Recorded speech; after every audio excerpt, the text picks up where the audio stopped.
Hello, ഇന്ന് നമുക്ക് ക്രോഷയുടെ basics നോക്കിയാലോ. അമിഗുരുമി ഉണ്ടാക്കി കഴിഞ്ഞാൽ അത് ക്ലോസ് ചെയ്യുന്ന ടൈമിൽ നമുക്ക് ഹുക്ക് വെച്ചിട്ടും സൂചി വെച്ചിട്ടും നമുക്ക് ക്ലോസ് ചെയ്യാൻ പറ്റും. ഒന്നെന്ന് പറഞ്ഞാൽ ഇങ്ങനെ ഹുക്ക് നമുക്ക് ലാസ്റ്റ് ഇട്ട സിംഗിൾ ക്രോഷയുടെ ഉള്ളിലൂടെ ആ ചെയിനിൻ്റെ ഉള്ളിലൂടെ ഹുക്ക് ഇൻസേർട്ട് ചെയ്തിട്ട് നമ്മൾ കട്ട് ചെയ്ത് വെച്ചിട്ടുള്ള യാണിനെ ഫുള്ളാ പുറത്തേക്ക് വലിച്ചിട്ട് ക്ലോസ് ചെയ്യാം.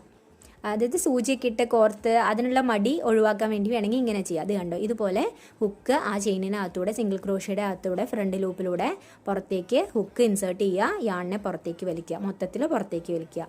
അങ്ങനെ 10 സിംഗിൾ ക്രോഷയുടെ അകത്തൂടെ ഇങ്ങനെ യാണിനെ ഫുള്ള് പുറത്തേക്ക് വലിച്ച് ലാസ്റ്റ് നമുക്ക് എന്ത് ചെയ്യാമെന്നറിയോ, അതിനെ അങ്ങ് ഒരുമിച്ച് പിടിച്ച് വലിച്ചാൽ അത് ക്ലോസ് ആവും.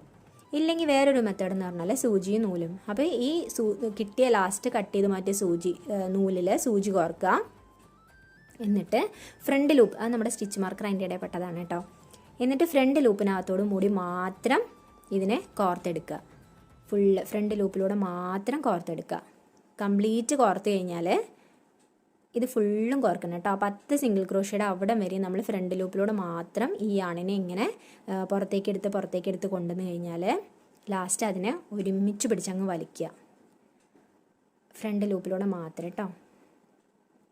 എന്നിട്ട് ഇതിനെ ഒരുമിച്ച് പിടിച്ച് വലിച്ച് കണ്ടോ, നല്ല വൃത്തിയായിട്ട് ക്ലോസ് ആയില്ലേ. ഇനി അതിനെ നമ്മൾ ആ സെൻറ്റർ പോർഷനിലുള്ളിലൂടെ തന്നെ സൂചി ഇട്ടിട്ട് വേറെ ഏതെങ്കിലും സിംഗിൾ ക്രോഷയുടെ ഗ്യാപ്പിലൂടെ തന്നെ വേണം കേട്ടോ പുറത്തേക്ക് വലിക്കുക. ഇപ്പോൾ കണ്ടോ, ക്ലോസ് ആയില്ലേ.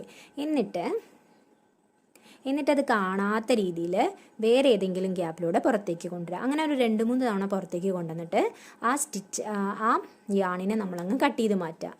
അപ്പം നമുക്ക് വൃത്തിയായിട്ട് അമിഗുരുമി നമുക്ക് ക്ലോസ് ചെയ്യാൻ പറ്റും. ഓക്കെ അല്ലേ. അപ്പോൾ പിന്നെ ഇഷ്ടമായെന്ന് വെച്ചാൽ ക്രോഷ പഠിക്കുന്നവർക്ക് യൂസ്ഫുൾ ആണെന്ന് തോന്നിയാൽ ഷെയർ ചെയ്യാനും സബ്സ്ക്രൈബ് ചെയ്യാനും മറക്കല്ലേ കേട്ടോ. ബൈ.